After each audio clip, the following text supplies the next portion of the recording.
One of the leading questions when it comes to AEW Fight Forever has been, is this going to be the first game in a new annual series? Or will this game be a solo title that receives updates over the years? Well, thanks to some new information from AEW employee Evil Uno, we may finally have our answer.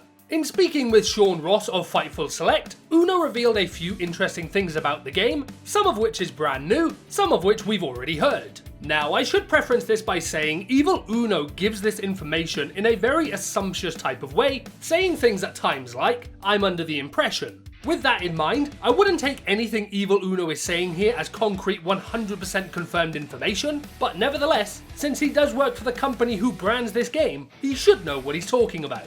With that out of the way, the first thing that Evil Uno shared is that he was under the impression that Fight Forever will be a single release title, which will constantly evolve over time, instead of being a game that comes out every year, like a Call of Duty or a WWE game. This is something that fans were predicting to be the case, using the Fight Forever title of the game as a little clue to that, and based on what Evil Uno is saying here, that does look to be the case. Now, on one hand, this sounds like it could be a great idea. Instead of needing to fork out money to buy a whole new game every year, you'll have a game that continues to get supported through things like DLC, which overall should be a much more affordable experience. But on the flip side of that, games can get stale over time, and a new addition to a game's franchise can really bring the updates needed to bring that franchise into the latest generation of gaming.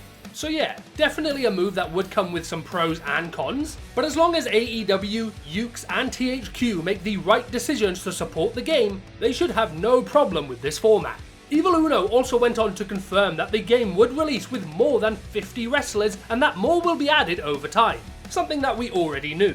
He went on to give the example of Danhausen, saying he wasn't someone who would ship with the game on release due to when he debuted in AEW, but he would be added to the game at a later date. Danhausen coming to the game in the future is definitely new information for us, and with this, we now know that both Danhausen as well as FTR are three of the people coming to the game after release. Unfortunately, Evil Uno wasn't able to confirm anything related to the game's release date, so we're just gonna have to hold out a little longer for that. So there we go folks, that's the latest information we have on AEW Fight Forever, brought to the table by Evil Uno. Be sure to let me know what you make of all this info in the comment section down below, especially the part related to the single release format, and while you're down there, don't forget to drop a like on the video and subscribe for more AEW Fight Forever content. Thank you very much for watching this video, and if you like this one, you may enjoy one of these videos as well.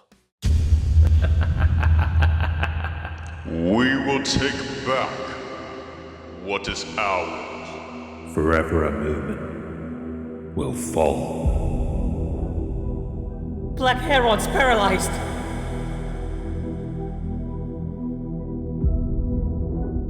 Now Andy's gone too.